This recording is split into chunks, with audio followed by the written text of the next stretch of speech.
UAE میں ہوا، Dubai میں ہوا، اور وہاں پہ انہوں نے سشما سوراج کو انوائٹ کیا، اور یہ وہ وقت تھا جب کہ آرٹیکل 370 بھی ایبروگیٹ ہوا، کشمیر میں بڑا ظلم ہو رہا تھا۔ پاکستان نے اعتراض کیا، اور اس سے تھوڑا پہلے پلوامہ کا واقعہ بھی ہو چکا تھا۔ تو پاکستان نے اعتراض کیا کہ بھئی یہ ہم فاؤنڈر ممبر ہیں اس کے OIC کے، آپ کیوں اس کو انوائٹ کر رہے ہیں؟ لیکن کسی نے نہیں سنی۔ نتیجہ یہ کہ پاکستان نے بائیک آؤٹ کیا اس کا۔ پاکستان کے فارن منسٹر گئے بعد میں، لیکن اصولی طور پہ بائیک آؤٹ کیا۔ اس کے برعکس باقی آرگنائزیشن جو ہیں وہ ممبر سٹیٹ سے پوری تمام ممبر سٹیٹ سے رضامندی لیتی ہیں، اور اس کے بعد کسی کو انوائٹ کیا جاتا ہے۔ اب یہ تو کانفرنس ہو گئی، اور پاکستان نے چائنا کو مبارکباد دی کہ آپ نے اس high level dialogue on global development, یہ کانفرنس کا نام تھا، اس میں جو کچھ آپ نے کیا بڑے کامیابی سے کانفرنس بھی کروا دی، اور اس کے علاوہ یہ کہ تقریباً 2 درجن نان ممبر ممالک کے لوگوں کو بھی آپ نے انوائٹ کیا۔ تو ہم خوش ہیں کہ ایک اچھے مقصد کے لیے ایک اچھی کانفرنس آپ نے کنڈکٹ کی، کیونکہ پاکستان بنیادی طور پہ حمایت کرتا ہے تمام ان کوششوں کی جن کے ذریعے امن آئے اور آپس میں تعاون بڑھے اور معاشیات ترقی کریں۔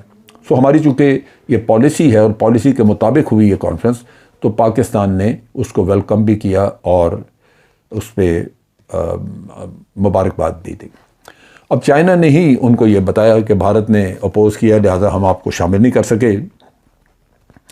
یہاں سوچنے کی بات جو ہے وہ یہ ہے کہ باوجود اس کے کہ ہم چائنا کے اسٹریٹجک پارٹنر تھے، باوجود اس کے کہ بیلٹ اینڈ روڈ میں سب سے امپورٹنٹ جو پروجیکٹ ہے CPEC، وہ ہم نے آفر کیا ہوا ہے۔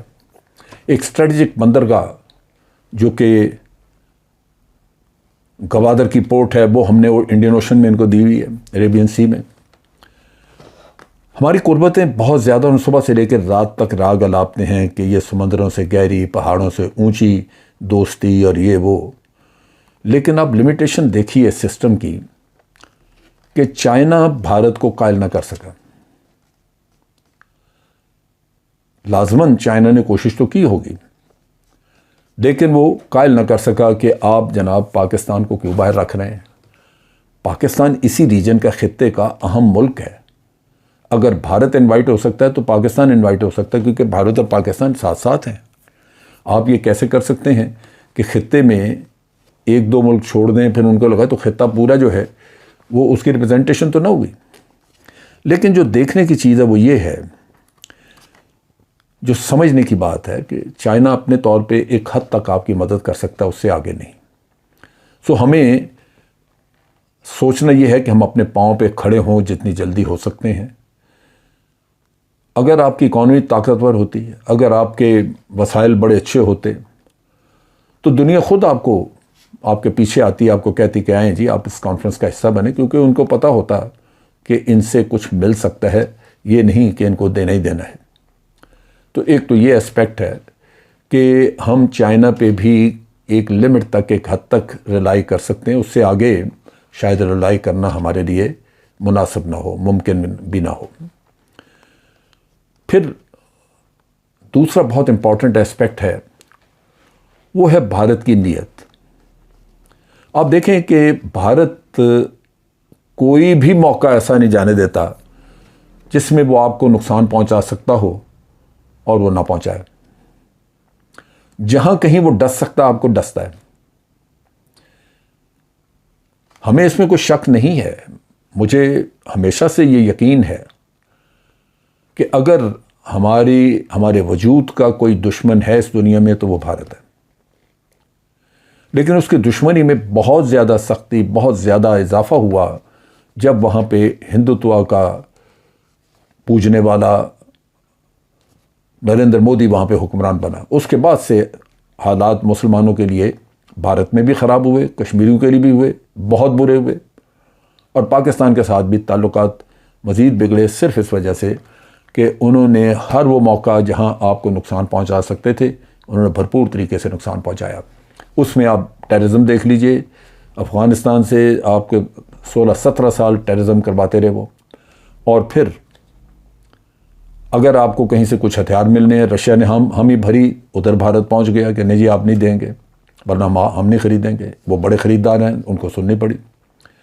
امریکہ نے کچھ جہاز دینے تھے ہمیں، F-16 7-8 دینے تھے، ادھر بھی بھارت پہنچ گیا. امریکہ نے چھوڑ دیا، نہیں دیا آپ کو، پیسے بھی دیے ہوئے تھے آپ نے. اور اب آپ نے یہ کانفرنس کا دیکھا اور بھی اس طرح کے بے شمار چیزیں.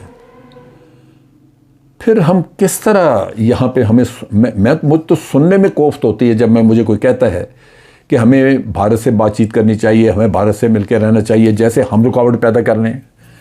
یہ میں اس لیے ذکر کر رہا ہوں کہ ابھی بلاول زرداری نے چند دن پہلے یہ اسٹیٹمنٹ دی کہ جناب ہمارے مفاد میں یہ نہیں ہے کہ ہم بھارت سے تعلقات نہ بنا کے رکھیں.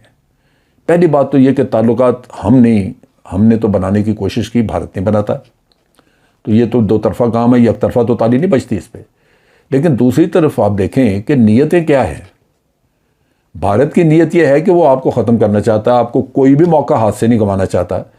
تھوڑا سا بھی موقع اس کو ملتا ہے آپ کا نقصان کرنے کے لیے وہ آگے بڑھتا ہے. ہمارے لیڈر جو ہیں یہاں پہ جن کے ہاتھ میں یہ حکومت آ گئی ہے، یہ بچپنے کی باتیں کرتے ہیں، ابھی میچورٹی ان میں نہیں آئی. ان کی آنکھیں نہیں، ان کو نظر نہیں آتا کہ کیا حالات ہیں. کیا بجائے اس کے کہ اپنے پاؤں پہ کھڑے ہو کے بھارت کا مقابلہ کریں، یہ ہمیں الٹا رستہ دکھاتے رہتے ہیں کہ جناب ہتھیار پھینک دیں، پچھلے ماضی کی چیزیں بھول جائیں، یعنی کشمیر کو چھوڑ دیں، ہم بھول جائیں. ہمیں یہ کہا جاتا ہے کہ جناب 75 سال سے آپ یہ حل نہیں کر سکے تو آگے کیسے ہوگا؟ بھی نہیں کر سکے، لیکن یہ کون شرط لگا سکتا ہے کہ جناب آئندہ نہیں کبھی حل ہوگا؟ کیا دنیا میں تمام ممالک کے حالات ایک ہی جیسے رہے ہیں صدیوں سے؟ اتار چڑھاؤ آتا رہتا ہے.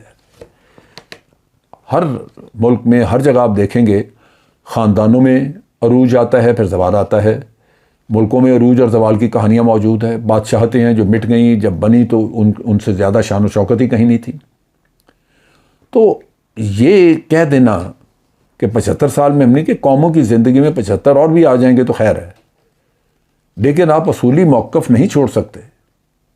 کشمیر پہ، فلسطین پہ آپ اپنا اصولی موقف نہیں چھوڑ سکتے. ہمیں یہ احمق سمجھتے ہیں، ہمیں سمجھاتے ہیں کہ جناب ٹریڈ کرنی چاہیے، جو بھارت کے ساتھ آپ ٹریڈ کریں گے آپ کا بھی فائدہ، ان کا کیا فائدہ؟ جو آپ کو جو ملک ہر وقت آپ کو نقصان پہنچانے کے در پہ رہتا ہے، وہ ٹریڈ میں آپ کو فائدہ پہنچائے گا، وہ نچوڑے گا آپ کو، جتنا بھی فائدہ وہ لے سکتا ہے وہ لے گا، کیونکہ وہ دشمن ہے. اور پھر ہماری اکانومی، کیا بھارت کے ساتھ تجارت کے اوپر اس کا انحصار ہے کہ ہماری اکانومی میں بڑی تباہی ہے، خرابی ہے اس وجہ سے کہ ہم بھارت سے تجارت نہیں کر رہے؟ عجیب و غریب ہمارے لوگوں کی یہ جو وفاداریاں اپنے ملک کے ساتھ ہیں، یہ ایسی ڈھیلی ڈالی ہیں اور کمزور ہیں کہ انسان حیران رہ جاتا ہے. بہر صورت اچھا ہوا کہ بھارت نے یہ قدم اٹھایا، اس سے آنکھیں کھلنی چاہیے ہمارے لوگوں کی.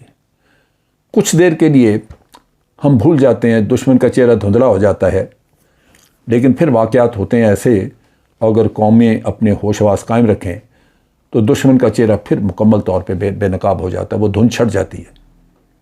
یہی ہوا ہے کہ آپ کو پھر نظر آیا آج کہ بھارت آپ کا دشمن ہے.